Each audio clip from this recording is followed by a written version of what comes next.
Sevgili arkadaşlar, yeni bir bölümden tekrar merhaba. Bugün ele alacağımız konu doğrular ve yanlışlar. Doğrular ve yanlışlar derken doğru ve yanlış bildiğiniz gibi izafi olabiliyor. Kişiden kişiye değişebiliyor. Birisinin doğrusu diğerine yanlış, diğerinin doğrusu ötekine yanlış gelebiliyor. Astrolojik olarak herkesin bir doğum haritası vardır. Ve bu doğum haritasında sizin kişisel özellikleriniz vardır. Bu dünyaya nereden geldiğiniz ve nereye doğru gitmeniz gereken konular vardır. İşte size daha önceki videolarımda anlattığım ruhun tekamülü dediğim bir kavram var. İşte o ruhun tekamülü dediğim kavramda sizin alışa geldiğiniz bir nokta oluyor ve yaklaşık da 30 yaşınıza kadar bu alışa gelmiş olduğunuz durumu devam ettiriyorsunuz. 30 yaşından sonra da size hayat artık yeter diyor. Belli bir başka bir noktaya gitmeniz gerekiyor ki ruh üzerinizden tekamül etsin. İşte o tekamülü yapabilmesi için ruhun sizin artık doğrularınız, yanlışlarınız hayatta size öğretilen doğrular, yanlışlar, inançlar, haramlar, helaller doğrultusunda değil, tam tersi ya da tam tersi de olmayabilir ama hani şöyle anlatayım. Bir insan mesela bencil davranması gerekir. Şimdi dersiniz ki insanın bencil davranması gerekir mi? Evet, astrolojide eğer bir kimsenin fedakarlık durumu kendini feda etme noktasına gidiyorsa ve kendine zarar verme noktasına gidiyorsa o kişinin hayatında kendisini sevmesiyle alakalı yer açması gerekiyordur. Ya da bir başka kişi vardır, tamamen çok bencildir ya da kimseye eyvallah etmeyen bir yapısı vardır. O kişinin de hayatta ilerlemesi gereken nokta paylaşmaktır, vermektir. İşte bir tanesinin ki çok vericidir. O kişinin de elinin sıkı olması gerekir. Ya da işte biraz daha kendini ön planda tutması gerekir.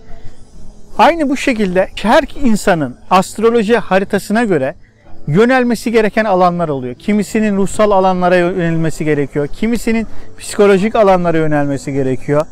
Kimisinin gezip tozmaya yönelmesi gerekirken kimisinin artık oturup kendi düşüncelerine, kendi içine yönelmesi gerekiyor.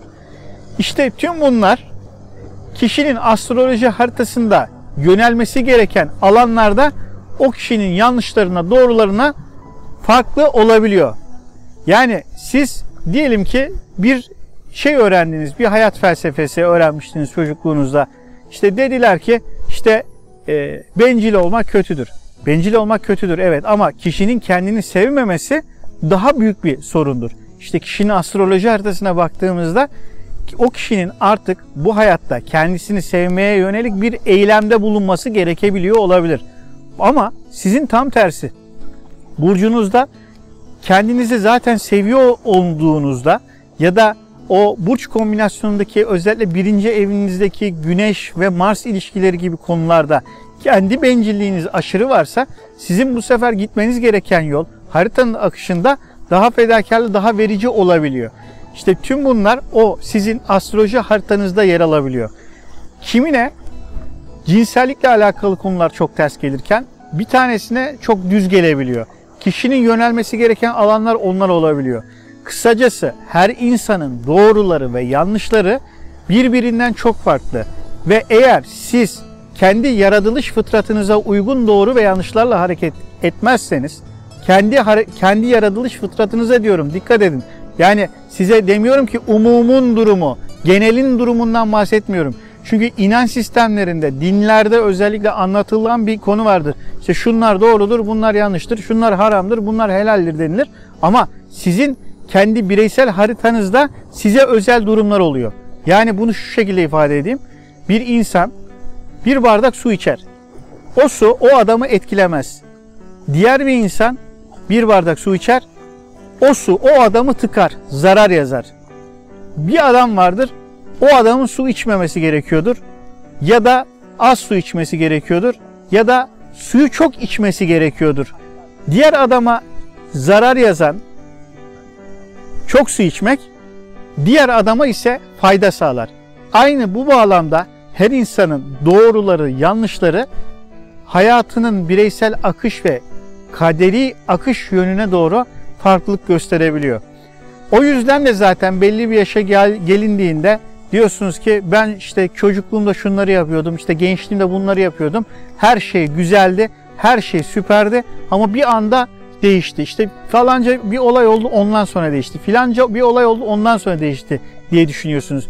Ya da işte metafizik olarak birisi size bir kötülük mü yaptı falan filan gibi düşünüyorsunuz. Ama öyle değil. Hayatın size akışa çevirdiği bir nokta var. Çünkü hayat size diyor ki yeter artık, sen kendi hayatın için çalıştın ya da kendi bildiğin doğrularına gittin. Yeter diyor. Artık biraz da hayatın bütününe yönelik bir akışta hareket etmen gerekiyor. Ve diyor senin doğruların yanlışların beni ilgilendirmiyor diyor hayat size. Senin bu alanda yapman gereken, göstermen gereken bir faaliyet var diyor. İşte bu bağlamda incelediğimizde kişinin astroloji haritasında tüm bunlar ortaya çıkıyor değerli dostlar. Evet, bu güzel ortamdan hepinizi saygıyla selamlıyorum. Sonraki videolarda görüşmek üzere.